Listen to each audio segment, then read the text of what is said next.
शेवटी ज्या गोष्टीची भीती होती तेच झालं. क्रांतिज्योती वर्षातला पहिला हिट ठरेल की फ्लॉप, याचं उत्तर आहे हा दोघांच्या मध्ये हेलकावे खातो. त्यातल्या त्यात तो फ्लॉपच्या बाजूला जास्त झुकतो. मातृभाषा जपणं हा ज्वलंत विषय आहे, पण त्याला सोडून तो इकडे तिकडे भरकटत राहतो.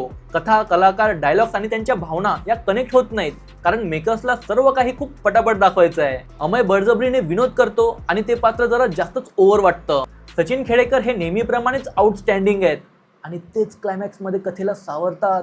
त्यात पटकथा या सिनेमाचा सर्वात मोठा प्रॉब्लेम आहे. शाळा पडणार हे सुरुवातीला समजतं, पण त्यानंतर एन्जॉय करणं, शैक्षणिक सहल काढून डान्स करणं हे जरा बनावट वाटतं. त्यात मध्येच कुणीतरी इमोशनल होतो, मध्येच कुणाला तरी हुक्की येते की आपण तर शाळा वाचवण्यासाठी एकत्र आलोय, आणि 2.5 2 तासांचा टाइम ड्युरेशन असता तर चांगलं झालं असतं. या व्यतिरिक्त बीजीएम ॲक्युरेट आहे, जो सीन्सला इन्हॅन्स करतो. सिनेमॅटोग्राफी कौतुकास्पद आहे. तू घेणार भरारी हे गाणं श्रवणीय आणि खूप एनर्जेटिक आहे.